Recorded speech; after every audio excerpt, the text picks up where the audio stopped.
అమ్మా ఎందుకు ఎందుకు అమ్మా పొద్దున్నే బేవర్స్ గాళ్ళు ఎక్కువైపోయారు. అమ్మ ఓకే అన్నమాట. అమ్మా అమ్మ ఓకే అన్నమాట. నువ్వే కదా రా. తెలిసిపోయిందా అయితే అమ్మ ఓకే అన్నమాట. ఓకే.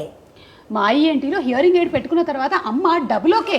మా ఈఎన్టీలో కొన్ని సంవత్సరాల క్రితం హియరింగ్ టెస్ట్ చేయించి అమ్మకి హియరింగ్ ఎయిడ్ పెట్టిన తర్వాత ఇప్పటి వరకు క్వాలిటీ ఆఫ్ లైఫ్ చాలా బాగుంది. వినికిడి కొంచెం తగ్గిన వెంటనే టెస్టులు చేయించుకుంటే బాగుంటుంది. మెషిన్ పెట్టిన తర్వాత కూడా దాన్ని ప్రాపర్ గా వాడటం, మెయింటైన్ చేయడం, సంవత్సరానికి 2 సార్లు అయినా చెకప్ కి వెళ్ళడం చాలా అవసరం.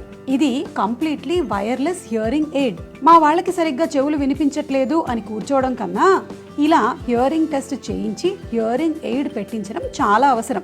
మా ఈఎన్టీలో డాక్టర్లు, స్టాఫ్ చక్కటి గైడెన్స్ ఇచ్చారు.